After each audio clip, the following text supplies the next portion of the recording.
Well, hello, thank you for joining me today again on the Church History Trail.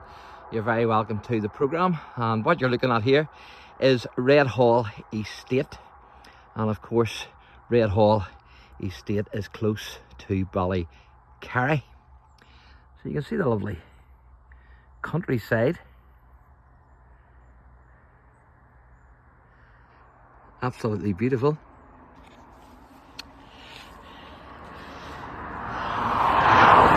So I'm going to try and get across this road if I can.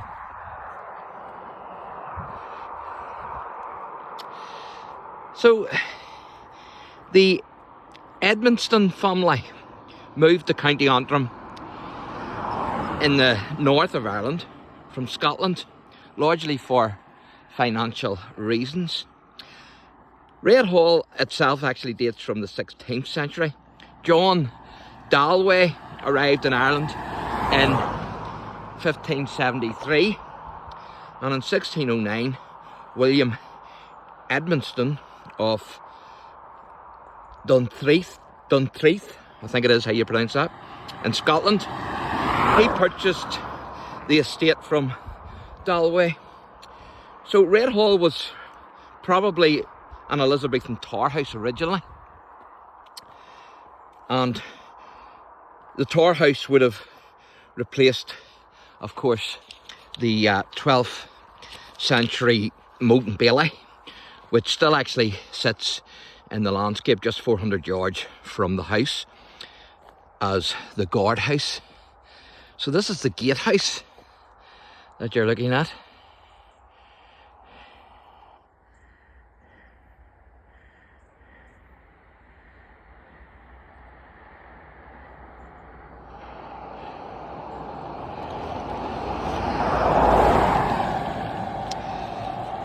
Now, I did ask to get filming for the YouTube channel in here, because they do tours, £25 a tour of the big house, but they sent me an email saying that they didn't wish their property to be shown on YouTube, so unfortunately I won't be able to get in. But not to worry, these things happen, but I can film here from the road. So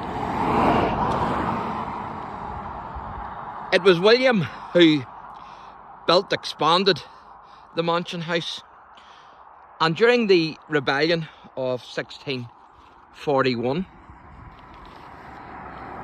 William's descendants, the Edmonstones, supported Lord, the spelling is Clanboy, but I think that would eventually be Clandyboy.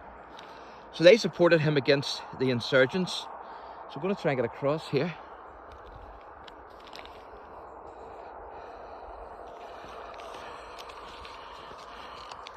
So there's nobody actually living in this gatehouse, but I'm not going to show you inside the gatehouse because it was the family's wishes that I don't film on their premises. So if I was to put the camera inside, it would be in their premises. So I don't want to violate their wishes. But certainly some pad, isn't it? And that's just the gatehouse. Can you imagine what the big house is like?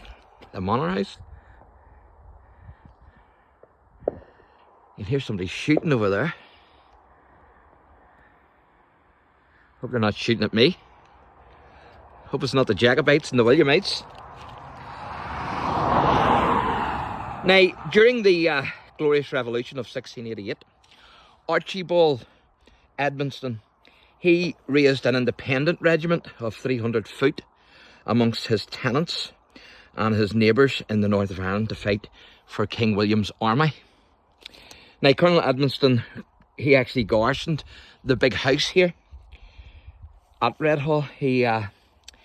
So he had his troops here on this estate. So big connection here with the 1641 rebellion and also the Glorious Revolution of 1688. So during the Siege of Derry in 1689, Archibald was reinforced with men from Colonel Adair's regiment and was ordered to secure the pass at Glen Lone to prevent the enemy from repairing the bridge across the River Bann. Isn't that amazing?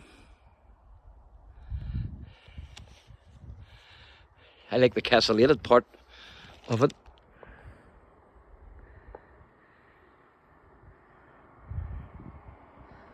Fantastic.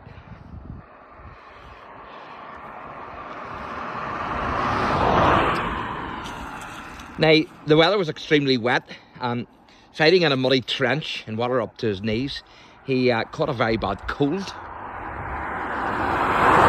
He was forced from his position, where he tried to enter Derry, but the garrison there were besieged and starving, so they refused him admittance, amazingly.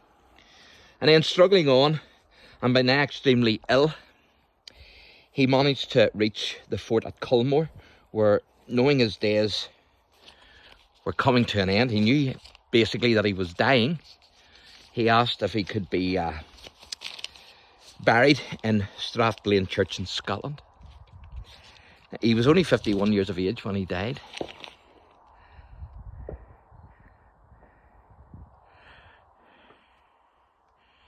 So it'd be good to get that tour.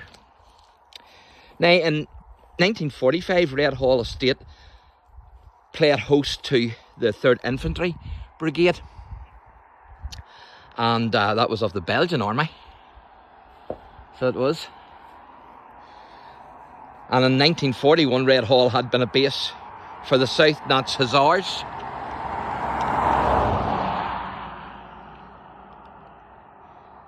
And American and Czech officers also spent time here at the house.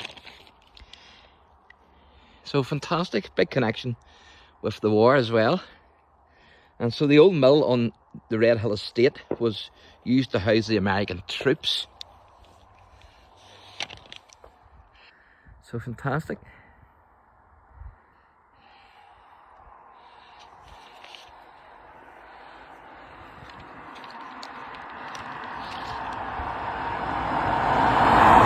And of course, those troops in that old mill actually left their mark, because they painted the US and British flags and other emblems on the walls inside, on the upper floors of the mill, and they're still there. If you Google it, you'll see them on YouTube. So they're still there. Now, there's a building just beyond the tree and that wee shade there, if you can see that. I don't know what that building is. Don't know where it's an outhouse or where it's part of the main mansion house, but it's just between the tree and the shade there, as you can see. So there you go, folks. So it's £25 a tour if you want to get a wee tour of the mansion. So I would say it's been worth it, but unfortunately I haven't seen it because I'm not allowed in to film. So thanks for watching, and God bless.